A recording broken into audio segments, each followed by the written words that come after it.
नमस्कार. आपल्या अण्णा या यूट्यूब चॅनलवर आपणा सर्वांचं स्वागत. आपल्या अण्णा हे यूट्यूब चॅनल सबस्क्राईब करा, लाईक करा आणि कमेंट्स बनवा.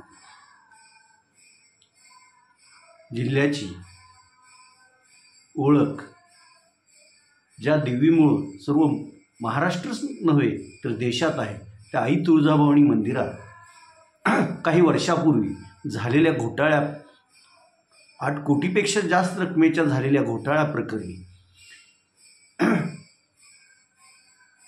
राज्य शासनाने याचा तपास थांबवावा अशा हे करून ही फाईलच बंद करण्याचा निर्णय घेतला होता. या विरोधात काहींनी मुंबई उच्च न्यायालयाच्या औरंगाबाद खंडपीठात या विरोधात याचिका दाखल केली आणि उच्च न्यायालयाच्या औरंगाबाद खंडपीठाने 10 मेला या प्रकरणाचा तपास बंद करू नका, या प्रकरणात 16 जणांच्या विरोधात तुळजापूर पोलीस स्टेशनमध्ये फौजदारी स्वरूपाचा गुन्हा दाखल करा आणि प्रकरण पुढे चालू द्या असा 10 मेला निर्णय दिला. आज त्या घटनेला जवळपास 1.5 महिना उलटून गेला आहे, तरीही अद्यापही मुंबई उच्च न्यायालयाच्या औरंगाबाद खंडपीठाच्या आदेशाचं पालन झालेलं दिसत नाही. कारण काय याची कुणालाही नाही. या संदर्भात काल तुळजापूर येथे हिंदू जागरण ने देवीच्या महाद्वारासमोर आंदोलन केलं, जोरजोरात घोषणाही दिल्या आणि एक निवेदन तहसीलदार आणि जिल्हाधिकाऱ्यांना दिले. किशोर गंगणे आणि त्यांचे सहकारी यांचा यात सहभाग होता. याच्यात त्यावेळेचे लिलाव घेणारे ठेकेदार, तुळजाभवानी मंदिराचे विश्वस्त आणि शासकीय अधिकारी अशा 16 जणांचा यात समावेश आहे.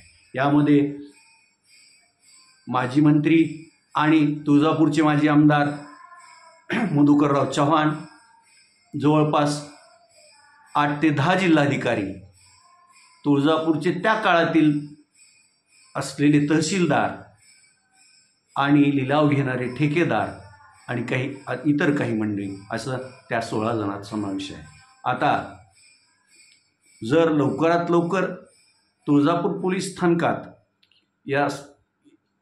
याबद्दल फौजदारी स्वरूपाचा गुन्हा दाखल झाला नाही तर आम्ही मुंबई उच्च न्यायालयाच्या औरंगाबाद खंडपीठात कोर्ट ऑफ कंटेम्प्टचा दावा दाखल करू, असंही किशोर गंगणे यांनी काल सांगितलं. काल 45 दिवसाच्या सुट्टीनंतर सर्व शाळा सुरू झाल्या. जिल्ह्याभरात प्रत्येक गावातील मान्यवर व्यक्तींनी विद्यार्थ्यांचं पुष्पगुच्छ त्यांना शुभेच्छा देत स्वागत केलं. जिल्हा परिषदेचे मुख्य कार्यकारी अधिकारी डॉक्टर मोनिक घोष, धाराशिव कळंबचे आमदार कैलास घाडगे पाटील, शिक्षणाधिकारी पवार आदींनी कळंब तालुक्यातील काही गावात जाऊन स्वतः पूर्वीचे विद्यार्थी आणि नवीन प्रवेश घेणाऱ्या विद्यार्थ्यांचं हर्षोल्लासात स्वागत केलं. 45 दिवसाची सुट्टी घालवलेली पूर्वी शाळेत असलेली मुलं आणि नवीन प्रवेश घेणारी मुलं यांच्यात उत्साह जाणवत होता. काल सायंकाळी सहकार भारतीच्या जिल्हा शाखेच्या वतीने केंद्र शासना पुरस्कृत असलेल्या इफ्को या खत निर्मिती आणि कृषीच्या औषधं वगैरे निर्माण करणाऱ्या कंपनीच्या संचालक मंडळावर कळंब तालुक्यातील शिराढोण येथील रहिवासी असलेल्या वर्षा कस्तुरकर यांची निवड झाल्याबद्दल धाराशिव येथील स्वयंवर मंगल कार्यालयात त्यांच्या सत्काराच्या कार्यक्रमाचं आयोजन केलं होतं. या कार्यक्रमाला उस्मानाबाद जनता सहकारी बँकेचे अध्यक्ष वसंतराव जिनागदे, सहकार भारतीचे राष्ट्रीय संघटक पाचपोर आदी प्रमुख पाहुणे म्हणून उपस्थित होते. कार्यक्रमाचं सुरुवात जिल्हा सहकार भारतीचे जिल्हाध्यक्ष प्राध्यापक संतोष तौर यांनी प्रास्ताविक करून दिली. सहकार भारतीचे जिल्ह्यातील प्रमुख पदाधिकारी असलेले डॉक्टर हर्षल डंबळ यांनी प्रमुख पाहुण्यांचा परिचय करून दिला. या कार्यक्रमात इफ्कोच्या नूतन संचालिका डॉक्टर कस्तुरकर, वसंतराव जिनागदे, पाचपोर यांची भाषणं झाली.